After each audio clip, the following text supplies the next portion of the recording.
मित्रांनो, शालिनी भक्तिसागरमध्ये तुमचे मनपूर्वक स्वागत आहे। तर मित्रांनो, तुमच्या बऱ्याच काही गावाच्या कमेंट्स आल्या, धन्यवाद, थँक्स। असाच माझा आत्मविश्वास वाढवण्यासाठी तर सोमवारी व्हिडिओ आला नाही, वेळ न भेटल्यामुळे वाचन झालं नाही, कारण की चतुर्थी होती 2 तारखेची। तर माझी संकष्टी चतुर्थी आणि आम्ही मंदिरात पण गणपती बाप्पाला बसवलं आहे, तर तिथे पण मोदकची आरती, संपूर्ण पूजा, अभिषेक सर्व काही तेथे पण होतं आणि घरी पण होतं। त्यामुळे वेळ न भेटल्यामुळे सर्व कामं आटोपल्यानंतर 2 आरत्या बनवायच्या आणि उपवास सर्व कामं झाल्यानंतर मग जर वेळ भेटला तर व्हिडिओंना बसते, तर त्यामुळे तुमच्यापर्यंत व्हिडिओ पोहोचू शकली नाही। नाहीतर खूप मोठा सोमवार होता, चांगला दिवस होता। आता इथून सर्व दिवस आपले 4 महिने ओम नमो भगवते वासुदेवाय नमः या मंत्राचा आपल्याला जप करायचा आहे। तर गुरुपौर्णिमा तर रक्षाबंधनची नारळी पौर्णिमापर्यंत MP साईडचे सोमवार राहतात आणि आपले अमावस्या तर आषाढ महिन्याची ही ऑगस्टची 12 ऑगस्ट तर 11 सप्टेंबरपर्यंत आपल्या सोमवार राहतात। तर आपल्याला मराठी सोमवार आपण पकडतो, तर मी मराठीच करते। तर मी 17 ऑगस्टचा जो पहिला येईल नागपंचमीचा, तर तो माझा पहिलाच राहील। आमच्याकडे आम्ही बुराणपूर MP कडे राहतो, तर महिलांनी 3 तारखेचा सोमवार पकडला आहे, 3 ऑगस्टचा। तर मी 17 ऑगस्टचा करेल। महाराष्ट्राकडची जे माहेर माझं, तर मी महाराष्ट्राकडचेच उपवास वगैरे करते।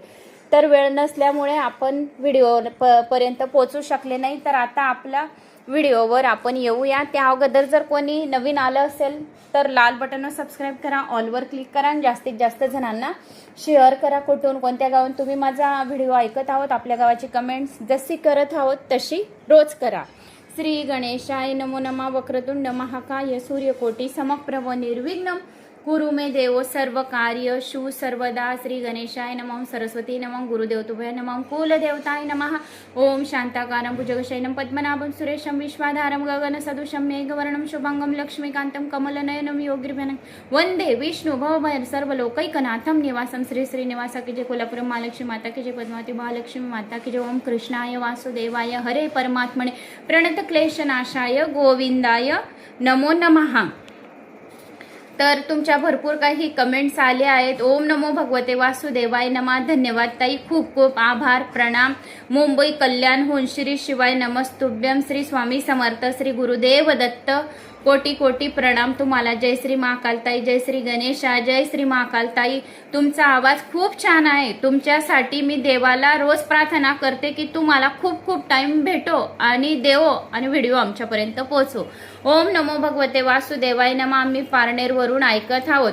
ओम नमो भगवते वासुदेवाय नमः। श्री गणेशाय नमः। जय श्री महाकाल। अतिशय सुंदर कथा आहेत भागवत पुराणामध्ये, ऐकून मनाला खूप शांती मिळत आहे, समाधान मिळत आहे। कोल्हापूर कळंबा, हर हर नर्मदे, हर हर नर्मदे। जय श्री महाकाल। श्री शिवाय नमस्तुभ्यम। कृष्ण निगडी, पुणे। हनुमान वैजनाथ जाधव, मुक्काम पोस्ट राठोड, तालुका निलगा, जिल्हा लातूर येथून ऐकत आहोत। खूप छान छान ताई, महापुराण ऐकत आहे, रोज सकाळी घरी ऐकत आहे।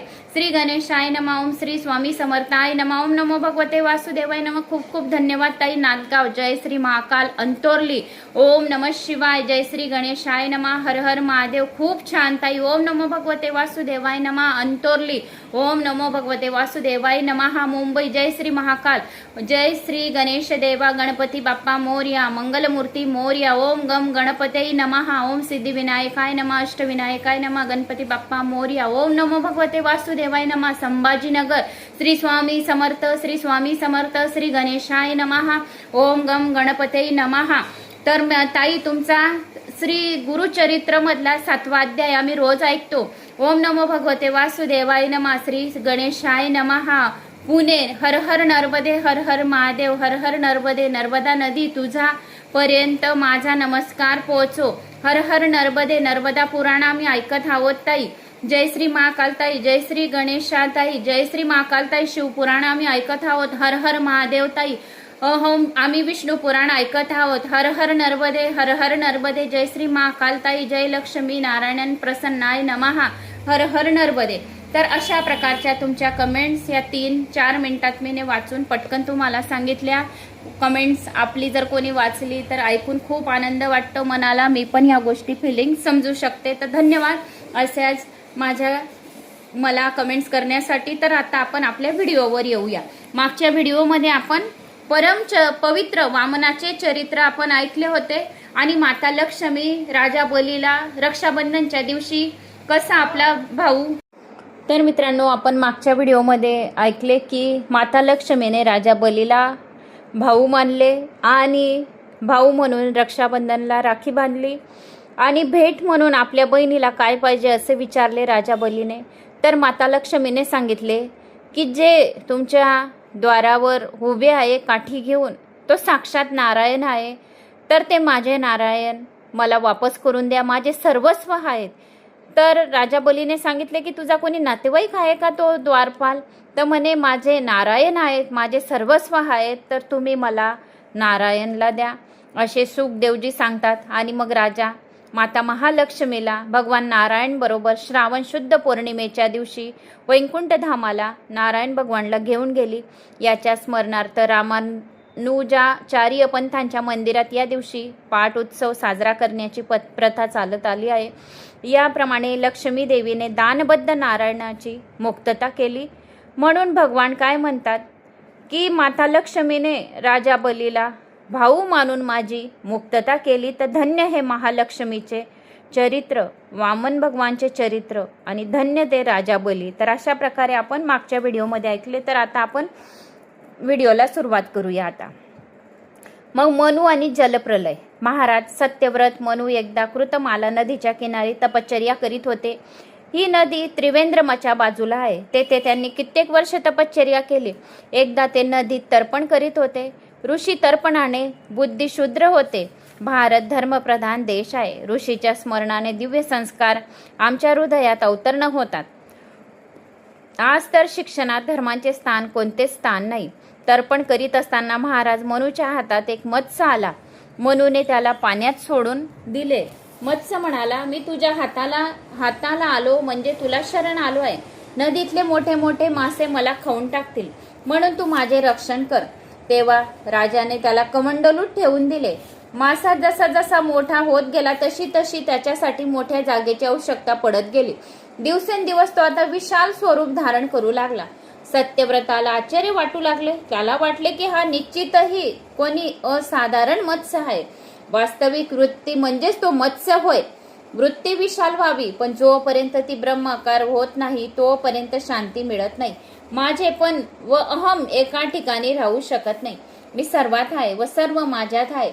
मनाचे आवरण तोडण्यासाठी ब्रह्मकार वृत्ती आवश्यक आहे. या जीवाच्या हृदयात ईश्वर वास करतो, तरीही जीवाचे दुःख किंवा मृत्यू ईश्वराला व्यतीत करू शकत नाही. जणू काही भगवंताच्या जीवाशी काही संबंधच नाही. दिव्याच्या प्रकाशात भागवत पाठ करा व चोरी करा. दिव्याच्या मनात चोराबद्दल कुभाव निर्माण होणार नाही, पण वाचकाबद्दल सद्भाव निर्माण होणार नाही. दिव्याचा धर्म तर एकच आहे की प्रकाश देणे. प्रकाशाच्या कुणाच्या कर्माशी काही संबंध नाही. ईश्वरा सर्वभूताना हृददेश अर्जुन तिष्ठती. परमात्मा सर्वांच्याच हृदयात वास करीत दिव्याप्रमाणे प्रकाश देतो. जीव पाप करो वा पुण्य, पण साक्षीभूत परमात्म्यावर त्याचा काही परिणाम होत नसतो. ईश्वर निष्ठुर नाही किंवा दयाळूही नाही. ईश्वराचा आपला असा कोणता धर्म नाही. ईश्वर आनंद रूप आहे, सर्वव्यापी आहे. या स्वरूपात आम्हाला कोणता विशेष लाभ हानी नाही. परमात्मा बुद्धीच्या पलीकडे आहे. ईश्वरच बुद्धीला प्रकाशित करीत असतो. ईश्वराला प्रकाश देणारा कुणीही नाही. ईश्वर तर स्वयंप्रकाशी आहे. ईश्वराशिवाय तर इतर सर्व परप्रकाशी आहेत. ईश्वराच्या दीपकाप्रमाणे असणारे स्वरूप आम्हाला प्रकाश देते. या स्वरूपाचा अनुभव घेण्यास ज्ञानी पुरुष ब्रह्माकार वृत्ती धारण करतात. जेव्हा मन ईश्वराचे चिंतन करते वृत्ती, तेव्हा ब्रह्माकार कृष्ण आकार होते. तेव्हा शांती मिळते. ईश्वराला सोडून मनोवृत्तीला कुठेही ठेवू नका. त्या स्थानी स्थिर राहणार नाही. ईश्वराशिवाय काहीही अल्प आहे, म्हणून अन्य कोणत्याही वृत्ती प्रवृत्ती मनोवृत्तीला शांती मिळत नाही. वृत्ती ब्रह्माकार कृष्ण आकार भगवत स्वरूप होईल, तेव्हाच आनंदाची प्राप्ती होते. लाकडात जो अग्नी सामावला आहे त्याचा उपयोग कसा केला जावा हे कळले पाहिजे. लाकडाला बाहेरचे अग्नी लावाल तर ते जळेल. स्वयंप्रकाशी परमात्मा सर्वांच्या हृदयात वास करीत असतात. प्रकाशही देतो व काही करतही नाही. प्रभूच्या सगुण स्वरूपाला हृदयात स्थापन करून त्या स्वरूपात वृत्ती ददाकार कराल तरच शांती मिळेल. मनाला मत्स्याची उपमा दिली गेली आहे. मत्स्य नारायण म्हणाले, राजा, मी तुझे कल्याण करण्याच्या हेतूने चालू आहे. आजपासून 7व्या दिवशी प्रलय होऊन सर्वनाश होईल, तेव्हा तू माझे स्मरण करावे. मी तुझे रक्षण करेन. माझ्या शिंगाला तुझी नावे बांधून देशील. मनु महाराज प्रभूच्या ध्यान करू लागले. पृथ्वी जलमय झाली. ब्रह्मनिष्ठ गुरु मिळाले असता वृत्ती ब्रह्माकार होते. मत्स्यनारायण भगवान सद्गुरूचे स्वरूप होय. गुरु कृपेशिवाय मन ईश्वरा स्थिर होत नाही. वृत्तीला ब्रह्मकार बनवा, मग सत्यव्रती बनवा. सत्याचे पालन करा. सत्यनिष्ठ जीवच सत्यव्रत मनु होय. कृतमालेच्या किनारी बसण्याला काही अर्थ नाही. तो म्हणजे सत्कर्माच्या परंपरेत जगणे. असे झाले म्हणजे सत्यव्रत होय. जीव आत्म्याच्या वृत्ती ब्रह्माकार होत असते आणि मत्स्य नारायण भगवान त्यांच्या हाती येतात. अशा अधिकारी जीवालाच परमात्म्याची प्राप्ती होते. प्रलयात सर्व वस्तूंचा नाश होतो, पण प्रभू सत्यनिष्ठ व्यक्तींचा नाश होऊ देत नाही. सत्कर्मी व सतनिष्ठ व्यक्ती प्रलयातही नाश पावत नाही. जो भगवंताला शरण जातो, भगवान ज्याला आपला मानतात, त्याला प्रलयातही नाश होऊ देत नाही. प्रलयात सर्व सृष्टी नष्ट झाली, पण सत्यव्रताचा नाश झाला नाही, कारण त्याने मत्स्य नारायणाशी नाते जोडलेले होते. म्हणून तो सर्व सृष्टी नष्ट झाली, पण सत्यव्रताचा नाश झाला नाही. शरीर नाव आहे, प्रभूचे चरण हे शिंग आहे. या शरीराला परमेश्वराच्या चरणाशी बांधा. आधी मत्स्य नारायणाला शुक्राचार्य वारंवार नमन करतात. मत्स्य नारायणाच्या स्तुतीला महात्म्यांनी गुरुष्टकी म्हटले गेले आहे. या मत्स्य नारायणाच्या कथाचा जो कोणी निस्ता पाठ श्रवण करेल, त्याच्या सर्व संकटांचा नाश होईल. मत्स्य नारायण प्रभू वेदांचा जो चोर, जो हैग्रीव, त्यांचा संहार केला. मनु महाराजांनी मत्स्य संहितेचा उपदेश केला. अशा प्रभूला प्रणाम करीत आम्ही हा अष्टम स्कंद समाप्त करीत आहे. हरे राम राम राम हरे हरे, हरे कृष्णा कृष्णा कृष्णा हरे हरे. अष्टम स्कंद समाप्तम. नवम स्कंद आजपासून आता सुरू होईल आपलं, आज या व्हिडिओच्याच द्वारे. तर आपण धन्य आज सर्वजण की आपण 8 अष्टम स्कंद ऐकून घेतले आपण. तर आता आपला पण 9वा स्कंद आहे, तो खूप मोठा आहे. तर म्हणजे त्याचे 100 पानं मोठे मोठे, इकडून तिकडून असे 100 पेज 9वा स्कंद आहे. आणि सर्व प्रभू श्री रामचंद्रजींची जीवनाची कथा आहे. खूप छान आहे 9वा स्कंद. मी बघितला, थोडा श्रवण केला, 1-2 लाईना फक्त नजर टाकली मी, इकडून तिकडून वाचले नाही पूर्ण. असं तुम्हाला ज्यावेळेस सांगते त्यावेळेसच बारकाईने वाचते, एक शब्द मीच सुद्धा करत नाही, एक पण शब्द. तर आज आपण सर्वजण खूप भाग्यवान आहेत की आपण नवम स्कंदाला आले. नवम स्कंद, दशम स्कंद, एकादश स्कंद आणि द्वादश स्कंद. मग आपले या 9व्यापासून आपले 4च राहतील. मग आपण भागवत पुराण पूर्ण ऐकून घेऊ. पण आपण खूप भाग्यवान की या चातुर्मासात आपण भागवत पुराण ऐकत आहोत. खूप खूप भाग्यवान. सर्व संकटांचा नाश होईल, सर्व पापांचा नाश होईल, ब्रह्महत्येसारखे पापांचा नाश होईल. आणि आपली जी कामं झालेली नाही ती स्वयं नारायण येऊन आपले कामं करून जाईल. आणि जेथे नारायण भगवान आपल्या घरी येतील तेथे माता लक्ष्मीला आमंत्रणाची गरज नाही, स्वयं माता लक्ष्मी आपल्या घरात येईल.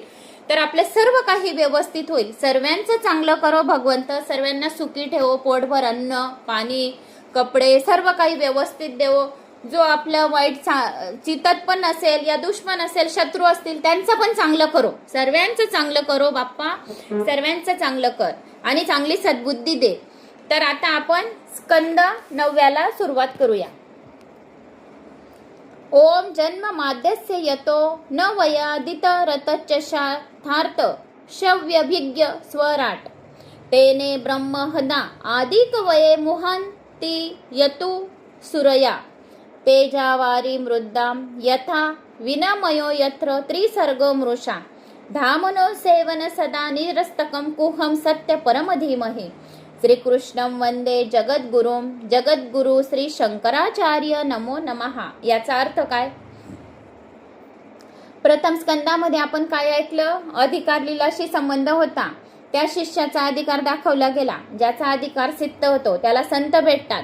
मृत्यूशिरावर स्वार होणारच आहे असे ऐकल्यावर राजा परीक्षिताच्या विलासी जीवनाचा अंत झाला आणि तो सुधारला. राजा परीक्षित विलासी जीवनाचा अंत आणि भक्तीची सिद्धता झाली तरच जीव अधिकारी होतो.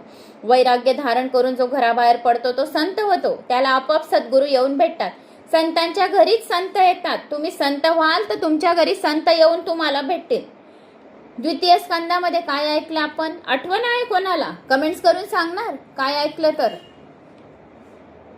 वारंवार प्रत्येक स्कंद ज्या वेळेस बदलतो मी तुम्हाला संपूर्ण प्रत्येक स्कंदाची माहिती देत राहते. आता आपले 8 स्कंद झाले आहे, तर संपूर्ण आता 8 स्कंदाची माहिती देईल आणि मग 9व्याला तुम्हाला चालना देईल. तर 8 स्कंदामध्ये तुम्हाला परत आपण मागे क्लिक करू म्हणजे आपल्याला लगेच आठवण येईल मागचं. तर हो बरोबर आहे की हे आपण ऐकलं, मग 9व्या स्कंदाला चालू होणार आहे. तरी बी कमेंट्स करून नक्की सांगा 8 स्कंदामध्ये काय काय तुम्हाला ज्ञानाची प्राप्ती झाली आहे, कमेंट्स करून सांगू शकता.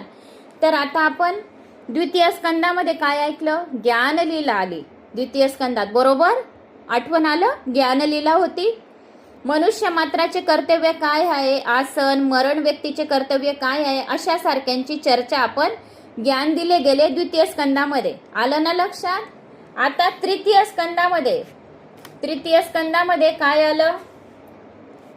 सर्ग विसर्ग लीला वर्णन केली गेली. यात ज्ञानाला क्रियात्मक रूप देण्याचा उपदेश दिला गेला. ज्ञानाला जीवनात कसे उतरवावे, त्याला क्रियात्मक कसे करावे, ध्रुवदिकांच्या दृष्टताने दाखवले गेले. ज्ञान जोपर्यंत शब्दात्मक आहे तोपर्यंत आपल्याला शांती मिळणार नाही. जेव्हा क्रियात्मक सक्रिय होईल तेव्हा शांती मिळेल, बरोबर.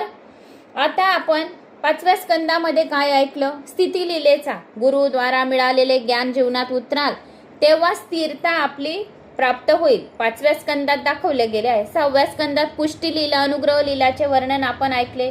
जो साधना करेल त्याच्यावर प्रभू कृपा करतील, जो पुराणांचं श्रवण करेल त्याच्यावर प्रभू कृपा करतील. माणूस जेव्हा एखाद्या स्वरूपात मग्न होतो तेव्हाच त्याला भगवत प्राप्ती होत राहते. काही लोक समजतात की खाऊन पिऊन पुष्ट होण्यालाच पुष्टी म्हणतात, असं नाही.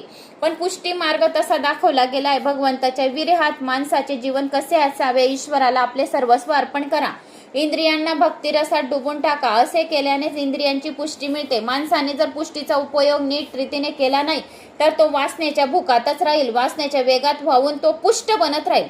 असं आपण 6व्या स्कंदात ऐकलं. आता 7व्या स्कंदामध्ये काय ऐकणं? 7व्या स्कंदात आपण असत वासना संतांचे धर्म दाखवले गेले आहे. 7वा स्कंद वासना लीलेच्या सर्व काही प्रकरण आपण ऐकलं. प्रभूच्या कृपेचा जर माणसाने नीट उपयोग केला नाही तर वासना जागृत होतील. जे काही आहे ते सर्व मी माझ्या सुखासाठी आणि असा विचार करणे असत भावना होय.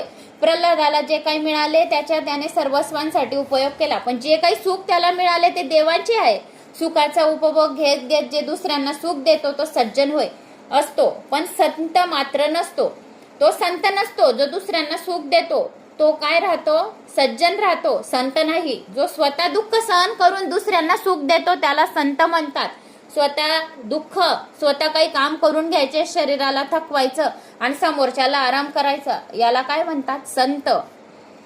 रासलीला भगवंताचे फळ आहे. रास किडेमध्ये काय ऐकलं आपण? वासना सोबत नेणाऱ्यांना प्रवेश मिळत नाही. पुष्टी प्राप्त झाल्यानंतर जागणारी वासना अनर्थ उत्पन्न होते. पुष्टीचा सदुपयोग करणारे देव समजावे, दुरुपयोग करणाऱ्याला दैत्य म्हणावे. प्रल्हादाला देव मानले गेले का? त्याने पुष्टीचा सदुपयोग केला. हिरण्यकश्यपूने पुष्टीचा दुरुपयोग केला म्हणून त्याला दैत्य म्हटले गेले. प्रल्हादाची काय सद्भावना आहे. हिरण्यकश्यपूची वासना असद्वासना होय. सामान्य माणसाची वासना मिश्र वासना होय. परंतु सर्वच लोक बुद्धीचा सदुपयोग करीत नाही. ईश्वराने दिलेला समय, दिलेली संपत्ती, शक्ती याचा जो सदुपयोग करतो त्याला देव समजावे, दुरुपयोग करतो त्याला दैत्य समजावे. ईश्वर जीवावर प्रेम करतात, कृपा करतात, परंतु अज्ञानी जीव कृपेचा दुरुपयोग करतो म्हणून तो दुष्ट राहतो. असं आपण 7व्या स्कंदामध्ये ऐकलं. अजून 7व्या स्कंदात काय ऐकलं आपण? 7व्या स्कंदात सांगितल्याप्रमाणे वासनेच्या 4 उपायांनी नाश होतो.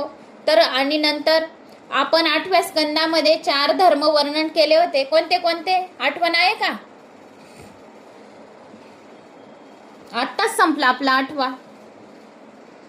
8व्यामध्ये आपत्तीत दुःखात हरीचे भगवंताचे स्मरण करा. गजेंद्र दृष्टांत ऐकवला ना? बरोबर. भरपूर संपत्ती असताना सर्वस्वाचे दान. बलिराजाप्रमाणे या अवस्थेत सर्वस्वाचे दान करणे म्हणजे वासनाचा क्षय करणे. विपत्तीच्या अवस्थेत स्वस्वानाचे पालन करणे म्हणजे बलिराजाचे दृष्टांत मागच्या 8व्या स्कंदात सांगितलं. सर्व अवस्थात भगवती शरणागती. सत्यव्रत मनूचा दृष्टांत तुम्हाला सांगितला. मत्स्य अवताराचा. सत्यव्रत राजा भगवान मत्स्य नारायणाला शरण गेला होता. वासनेचा क्षय करणारे हे 4 उपाय आम्ही पाहिले. वासनेला जर भगवंताच्या मार्गाकडे वळवले तर तीच वासना भक्ती बनते. रासलीलेत आम्हाला भगवंताची समरस व्हायची आहे, पण जोपर्यंत वासनाचा पडदा आड तोपर्यंत मिलनात आनंद येऊ शकत नाही. वासनाचा नाश करून निर्वासन होऊन रासलीलेत जायचे आहे. वासनेचा क्षय झाल्यानंतर रासलीलेत ईश्वर व जीव ऐक्य होते. संयम व सदाचार यांचा आश्रय घ्याल तर रासलीलेत स्थान मिळेल. अजून 8व्या स्कंदात संतांचे 4 धर्म सांगितले. तरीही शुक्राचार्यांना वाटले की अजून परीक्षित राजाच्या मनात सूक्ष्म वासना शिल्लक राहिली आहे. जर राजा मनात सूक्ष्म वासना ठेवून रासलीलेत जाईल तर त्याला तेथे कामाचे दर्शन होईल, प्रभूचे दर्शन होणार नाही.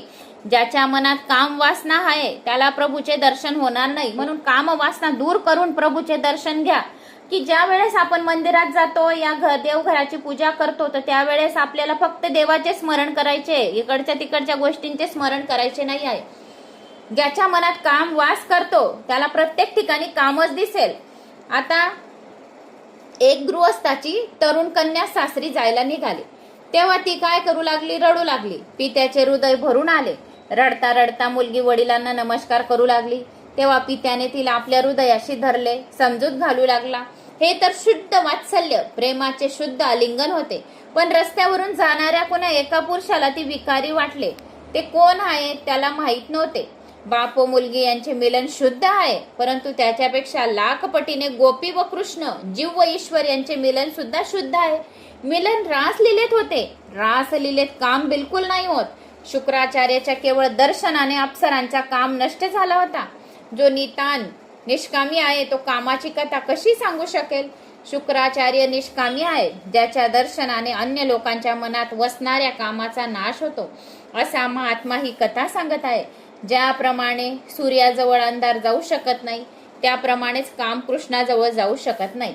बुद्धीत जर काम असेल तर कृष्ण दर्शन होणार नाही. बुद्धीत जोपर्यंत वासनारूपी विष कायम आहे तोपर्यंत ईश्वर प्राप्ती रस चखता येणार नाही. राजाच्या बुद्धीला स्थिर करण्यासाठी तसेच शुद्ध करण्यासाठी 9व्या स्कंदात सूर्यवंशी व चंद्रवंशी राजाची कथा आता सांगितली गेली आहे. तसेच सूर्य आणि बुधचा स्वामी आणि चंद्र मनाचा स्वामी आहे असे मागच्या व्हिडिओमध्ये सांगितले तुम्हाला. बुद्धीच्या शुद्धीसाठी सूर्यवंशी प्रभू म्हणजेच रामचंद्रांचे चरित्र सांगितले गेले आहे. मी आताच तुम्हाला सांगितलं की मी थोडं चाचपून पाहिलं पुराण काय काय आहे, असं थोडंसं बी बसली रिकामी की चाचपत राहते काय काय आहे, काय काय येणार आहे पुढे, म्हणजे सांगायला बी सरळ पडतं थोडं. तर रामचंद्रजींचे चरित्र सांगितले गेले आहे व मनाच्या शुद्धीसाठी चंद्रवंशी व श्रीकृष्णाचे चरित्र सांगितले गेले आहे. प्रभू श्री रामचंद्रांच्या मर्यादेचे पालन कराल तर तुमचा मनाचा रावण मरेल. ही एक गोष्ट त्रिवार सत्य आहे.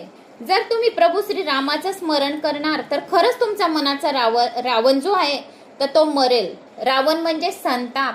खूप तुम्ही हा एक उपाय नक्की आजमावून पहा. मला शॉर्ट व्हिडिओ पण करायचा आहे पण तरी पण तुम्हाला सांगून देते.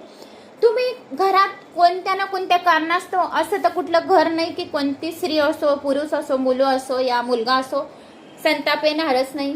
संताप तर येतोच. किती बी खूप खूप सहन बी केलं तरी पण एक वेळा नाही एक वेळा तर त्याचं उफान येतच, कोणी पण असो. कारण आपण पुराण ऐकतो तर आपल्याला संताप करायचा आहे का? नाही. का नाही करायचा? आपण जे पुराण ऐकत आहे तर त्याचा पुण्याचा काय होत आहे? क्षय होत आहे. पण संताप येऊनच जातो काही कारणास्तव. कधी कधी जर आपल्याला कोणी खोटं बोललं ना आपल्याला सैन नाही झालं तर आपण संतापाच्या भरात बोलूनच देतो की असं नाही तसं, तसं नाही असं.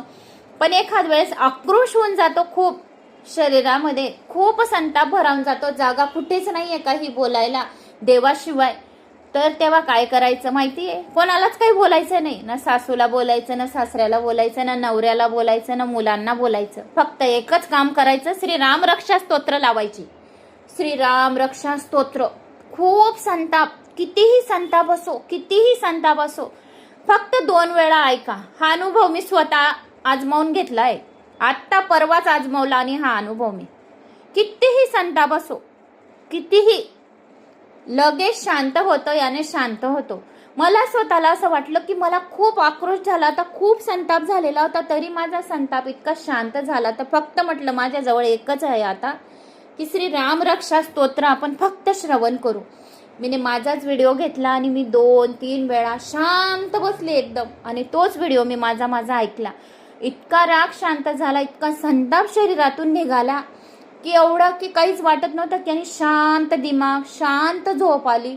कारण घर म्हटलं, सांसारिक म्हटलं म्हणजे संताप कुठे ना कुठे येतोच, हे त्रिवार सत्य आहे.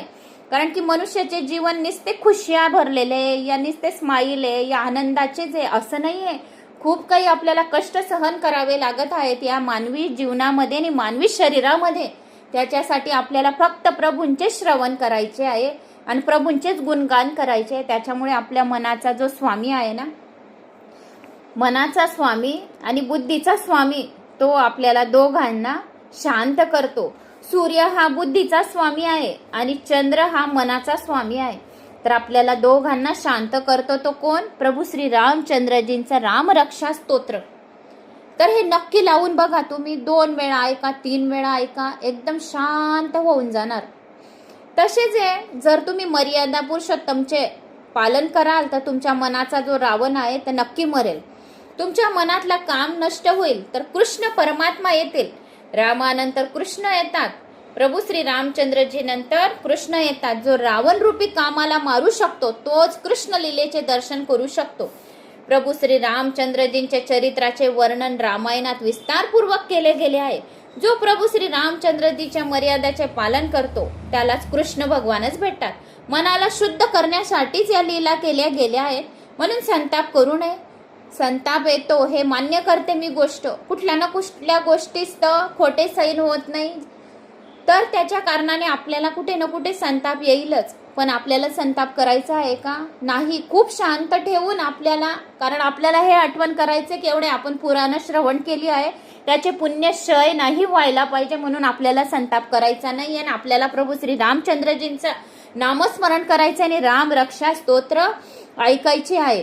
तर असे हे 8व्या स्कंदामध्ये मी तुम्हाला सांगितलं. आता 9व्या स्कंदाची सुरुवात करूया. आता इथून तुम्हाला संपूर्ण इंट्रो मी 15 मिनिटं जे दिले तर पुरे 8 स्कंदाचे दिले. आता 9व्या स्कंदाची सुरुवात करू. 2 प्रकरणं आहेत 9व्या स्कंदाचे पण. एकात सूर्यवंशी राजाची चरित्र आहे आणि दुसऱ्यामध्ये चंद्रवंशी राजाचे चरित्र आहे. सूर्यवंशामध्ये प्रभू श्री रामचंद्राचा व चंद्रवर्षामध्ये श्री कृष्ण अवताराचा, म्हणजे आपण ज्या कथा ऐकणार आहोत तर अगोदर प्रभू श्री रामचंद्रजींच्या चरित्र, कथा, लीला संपूर्ण ऐकणार आहे आणि दुसरा जो आहे चरित्र श्री कृष्ण भगवानांच्या अवतारांच्या कथा आपण ऐकणार आहोत. कारण आता आपले 4 स्कंद राहिले तर खूप छान छान आहेत. आता तर 7म स्कंदात वासनेची कथा आपण ऐकली. वासनेचा नाश करण्यासाठी 8म स्कंदामध्ये 4 उपाय दाखवले गेले आहे. संतांचे हे 4 उपाय धर्मांना जीवनात उतरल्याने वासनेचा नाश होऊ शकतो. वासनाला जर विवेकपूर्वक भगवंताकडे वळवले तर ती उपासना बनते, तीच माणसाला मोक्ष प्राप्त करून देते. वासनेच्या विनाशानंतर 9म स्कंदामध्ये प्रवेश करायचा आहे. मन व बुद्धी यांच्यासाठी शुद्धीसाठी हा स्कंद दिला गेला आहे. इंद्रियात वास करणारी वासना स्थूल वासना होय, मनोगत वासना सूक्ष्म वासना होय. संतांच्या धर्मांना जीवनात उतरणे स्थूल वासनेचा तर नाश होतो, परंतु मन व बुद्धी यांच्या वास करणाऱ्या सूक्ष्म वासनांचा नाश तसा सहजासहजी होऊ शकत नाही. मनाचा स्वामी आहे चंद्र, बुद्धीचा स्वामी आहे सूर्य, आणि सूर्य आणि चंद्र बुद्धी आणि मन यांचे देवता आहेत. आपल्या शरीराचे सूर्य आणि चंद्र बुद्धी आणि मनाचे देवता आहेत. या दोघांची जर आपण आराधना केली तर बुद्धीत वासनेचा क्षय होईल. वासनेचा पूर्णतः क्षय झाल्याशिवाय मोहाचा नाश होणार नाही. हा मोहाचा नाश झाल्याशिवाय आपल्याला मुक्ती मिळणार नाही. मनाचा सूक्ष्म मल नष्ट झाल्यावरच आपल्याला मुक्ती मिळेल. ज्ञानी पुरुष वारंवार असा विचार करतात की संसारात खरे सुख नाही. शरीर आहे तोपर्यंत सुख सोयीची उपेक्षा असतेच, परंतु अंती परिणाम मात्र दुःखमय होतो असे मानूनच तो भोगाचा उपभोग घेतात. सूर्य चंद्राच्या उपासनेशिवाय बुद्धिगत वासनाचा नाश होत नाही. मनात येतं किंचितही मल राहिला नाही तर मन मरेल, अर्थात श्रीकृष्णात मिळून जाईल. मन मरेल तर मुक्ती मिळेल. आत्मा तर नित्य मुक्तच आहे आपला. मुक्त तर मनाला करायचे आहे ना, आत्माला थोडी. आत्मा मुक्त आहे आपला आता पण. संत धर्मांच्या आचरणाने इंद्रियगत विकारांचा नाश होतो. जे विकार, ज्या वासना मन आणि बुद्धी सूक्ष्म रूपाने व्याप्त आहेत त्यांचा नाश लवकर होत नाही. ज्यांच्या शेवटचा जन्म आहे त्याचे मन अतिशुद्ध होऊ लागते. माझे मन तर शुद्धच आहे.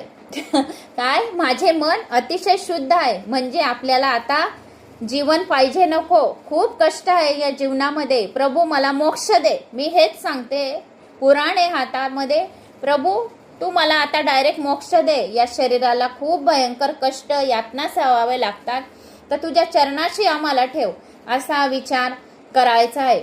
तर माझे मन तर शुद्धच आहे असा विचार कधी करू नका, कारण की त्यामुळे साधन साधनेच्या उपेक्षा होण्याचा संभव अधिक असतो. भोजनाने माणूस संतुष्ट होतो, पण भजनाने संतुष्ट होऊ नका. सत्कर्माचा तर असंतोष असावा. इंद्रियात वासना नष्ट झाल्यावरही मनोगत वासना शिल्लक राहते. ईश्वराशी एक व्हायचे असेल तर मन बुद्धी वासना करणारी कृष्ण मिलनात बाधा उत्पन्न करीत असते. आमचे देह तर श्रीकृष्ण मिलन आम्हाला ईश्वराशी ऐक्य साधायचे आहे. भगवंताशी ऐक्य साधण्यासाठीच ही भागवत कथा केली गेली आहे आणि भागवत पुराण रचवले गेले आहे. भागवत कथा जीवनाला भगवंताशी तन्मय करत राहते. कथा ऐकणे अतिशय पुण्यकारक आहे. जे खूप भाग्यवान आहेत त्यांनाच भागवत पुराण कथेचे श्रवण करण्याचे पुण्य मिळते. ज्यांचे काही खूप खूप खूप खूप जन्माचे पुण्य जमा आहे ज्यांच्या पदरी, तेच भागवत पुराण ऐकू शकतात. कर्माचे फळ तर कालांतराने मिळते, पण भागवत कथा श्रवणाचे फळ तात्काळ मिळते. कर्मांचे जे फळ आहे तर ते खूप कालांतराने जीवनामध्ये चालू राहते, पण भागवत पुराण आणि भागवत कथांचे श्रवण असे आहे की ते लगेच आपल्याला तात्काळ मिळेल.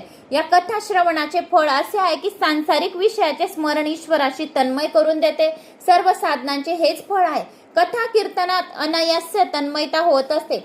जगाला सहजपणे विसरून ईश्वराशी तन्मय व्हा. सर्व साधनांचे फळ घ्या.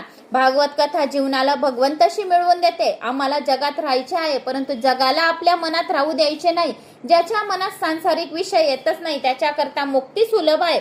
भगवंताने उत्पन्न केलेले जग भजनात विक्षेप आणत नाही, पण जीव आपल्या मनात जी सृष्टी निर्माण करतो ती भजनात विक्षेप आणते. मनातून संसाराचे सूक्ष्म चित्र बाहेर काढून टाकाल तेव्हाच तुम्हाला भगवान श्रीकृष्णाचे वास करतील. मनामध्ये बुद्धीत वास करणाऱ्या कामाच्या नाशासाठी हा नवम स्कंद सांगितला गेला आहे, ज्यात वर्षानुवर्ष तेल ठेवले जात असे. भांडे 5-10 वेळा घासून स्वच्छ तर होईल, परंतु तेलाचा वास मात्र जाणार नाही.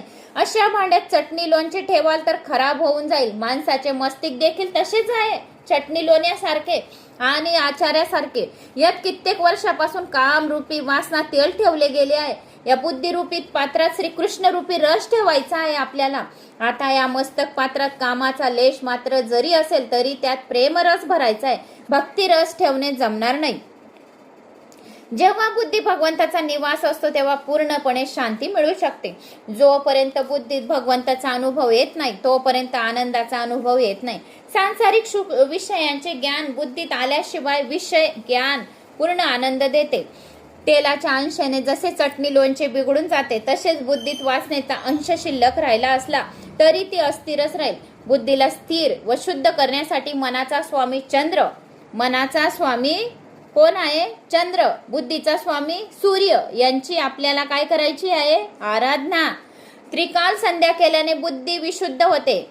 वासनानाशांच्या हेतूने संत धर्म दाखवल्या विनाही शुक्राचार्यांना वाटले की परीक्षित राजाच्या मनात अजूनही सूक्ष्म वासना काहीतरी शिल्लक राहिली आहे.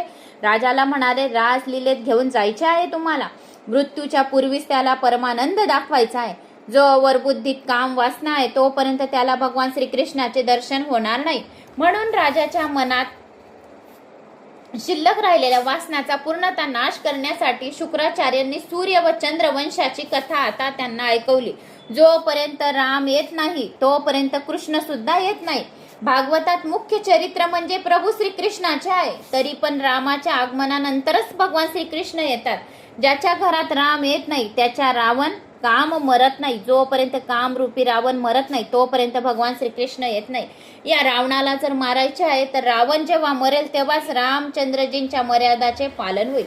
कोणत्याही संप्रदायात विश्वास असो, पण जोपर्यंत रामचंद्राच्या मर्यादेचे पालन करणार नाही तोपर्यंत तुम्हाला आनंद मिळणार नाही. आरंभी रामचंद्रजींच्या चरित्राचे वर्णन केले गेले आहे.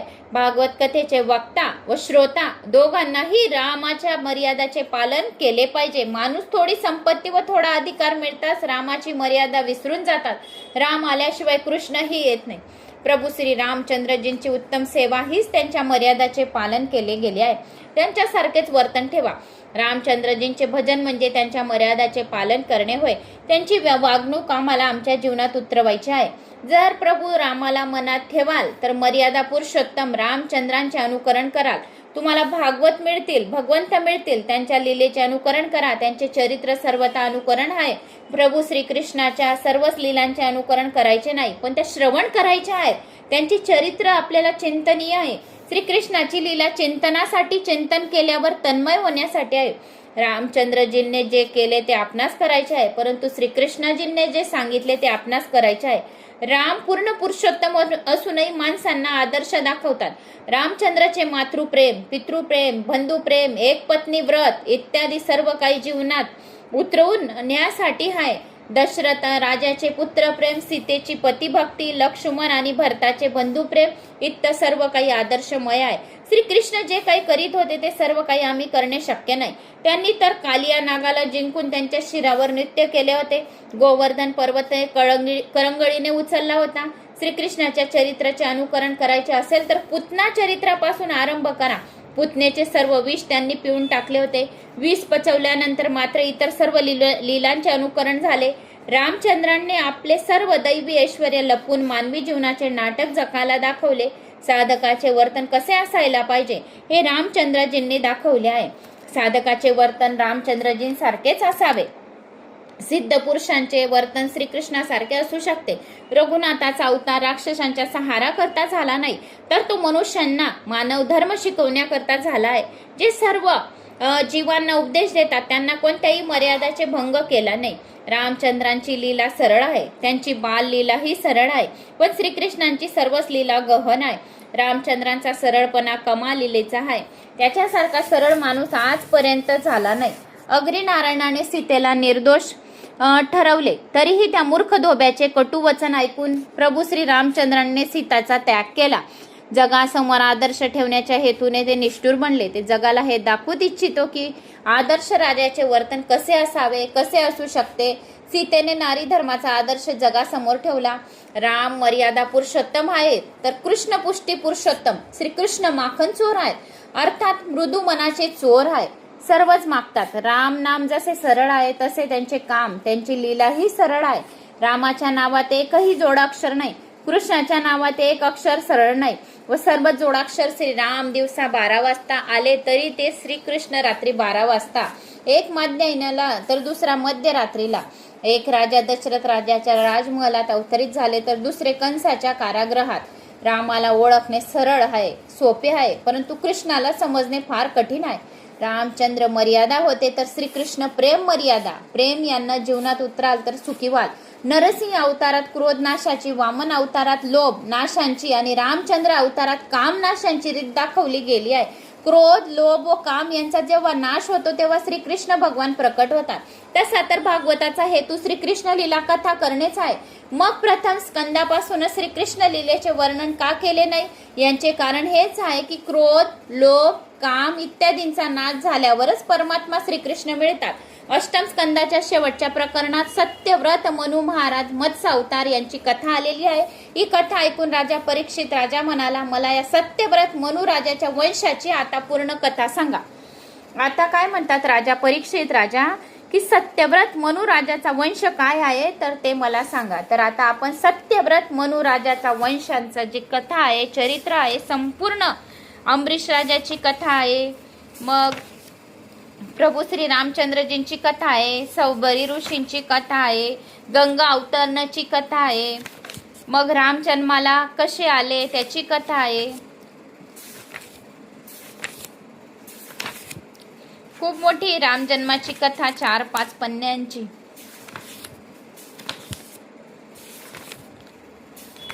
पुरे 100 पेज आहे. आणि प्रभू श्री रामचंद्रजींना का इथे जावे लागले वनवासात तर त्याची पण कथा आहे याच्यात. राम सीता वनवासात चालले, कसे चालले, काय गेले तर त्याची पण संपूर्ण कथा आहे. चित्रकूट जे आहे तुलसीदास चंदनचे तर त्याची सुद्धा कथा सांगितली गेलेली आहे संपूर्ण.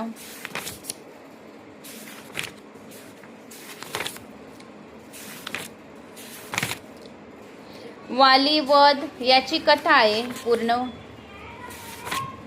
रामकथेचा भावार्थ कसा आहे त्याची कथा आहे.